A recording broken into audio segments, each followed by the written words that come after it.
Aluminum and zinc can both be used for die casting, but choosing the wrong one can increase weight, affect heat dissipation, create surface finishing issues, or even cause assembly problems later. So before choosing a material, don't just ask which one is cheaper, ask which one is right for the part.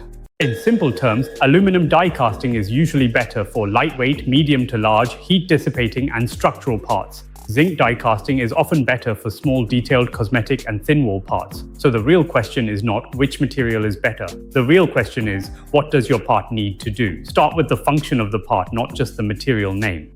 For very small parts, weight may not be the biggest issue, but as the component becomes larger, the difference between aluminum and zinc becomes much more important. For robot arms, medical device housings, marine electronics, and industrial equipment, lower weight can improve handling, reduce load, and make the final product easier to assemble and operate. If the part is medium to large and weight sensitive, aluminum die casting is often the better starting point. The larger the part, the more weight matters. If the component works around electronics, motors, LEDs, sensors, or power modules, heat is not a small detail. It can affect performance, reliability, and product life. Aluminum is often preferred because it combines good thermal performance, relatively low weight, and strong design flexibility. But for thermal parts, don't only ask which alloy to use. Ask whether the whole casting design helps heat move away. Heat is a design issue, not just a material issue. If the part is very small and detailed, zinc die casting can be a very strong option. Zinc flows well into small features, supports thin walls, and can create sharp details with good surface quality. So for small decorative parts, connector housings, knobs, covers, and precision hardware, zinc may be more practical than aluminum. Zinc is not worse, it is just different. The mistake is not choosing zinc, the mistake is choosing it for the wrong application. Don't judge the surface finish only on the day the part leaves production. A part that looks good on day one may not be good enough for a harsh environment. A marine electronics enclosure, a medical device housing, and an indoor decorative component face completely different conditions. So surface treatment should be considered together with material choice from the beginning. Don't only ask how the part looks after production. Ask how it performs after years of use. Surface finish is not only appearance, it is long-term performance.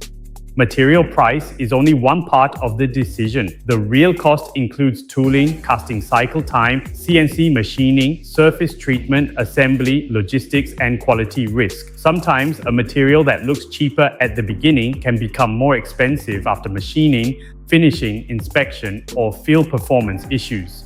The best material is the one that gives the lowest reliable total cost, not just the lowest price per kilogram. Cheaper material does not always mean lower total cost. For aluminum die cast parts used in medical devices, marine electronics, robotics, and precision instruments, the decision should start before tooling. Wall thickness, gating, venting, machining allowance, coating requirements, and inspection methods should be reviewed together. Sunrise Metal supports aluminum die casting projects from DFM and tooling feasibility to die casting, CNC machining, surface finishing, and quality inspection. The earlier we join the design review, the easier it is to reduce manufacturing risk. The best choice is not simply aluminum or zinc. The best choice is the material that makes your part lighter, easier to manufacture, easier to inspect, and more reliable in real use. Need help evaluating an aluminum die casting design? Send your drawing for early DFM review. Sunrise Metal delivers precision aluminum die casting and one-stop manufacturing. Contact us.